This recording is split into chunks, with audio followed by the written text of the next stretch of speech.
বিয়ের পূর্বে কোন মেয়ের সাথে কথা বলবি না, খবরদার, তোর যোগ্যতা নেই ওর সাথে কথা বলার। তুই কে রে? বামন হয়ে চাঁদের দিকে হাত বাড়াবি না। আমার বোনরা চাঁদ। ওয়াল্লাহি যেদিন ইসলামী শাসন আসবে, যেদিন ইমাম মেহেদী আসবে, যেদিন ঈসা আলাইহিস সালাম আবার আসবে, ওনার বোনদের উপর যারা হাত দেবে উনি হাত কেটে ফেলবে। তুই বামন হয়ে চাঁদের দিকে হাত বাড়াইস না। আমার বোনরা চাঁদ।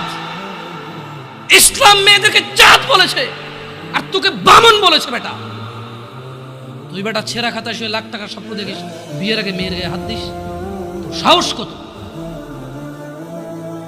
তোর সাহস কত?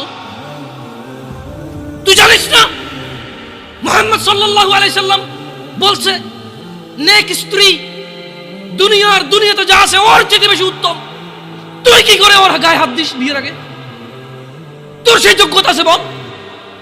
তোকে আল্লাহ জাহান্নামে ফেলবে, তোকে আল্লাহ জ্বলন্ত আগুনে নিক্ষিপ্ত করবে, তোর শরীর পচবে, তোর শরীরের গন্ধে জাহান্নামীরা থাকতে পারবে না। তোকে আল্লাহ এত নিকৃষ্ট শাস্তি দেবে।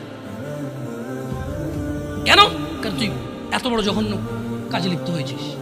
আমারে বুঝাস না মেয়েরা খারাপ, মেয়েরা খারাপ। আমি তো এত খারাপ দেখি না, তুই কোথায় তো খারাপ দেখিস? আমি তো দেখি তুই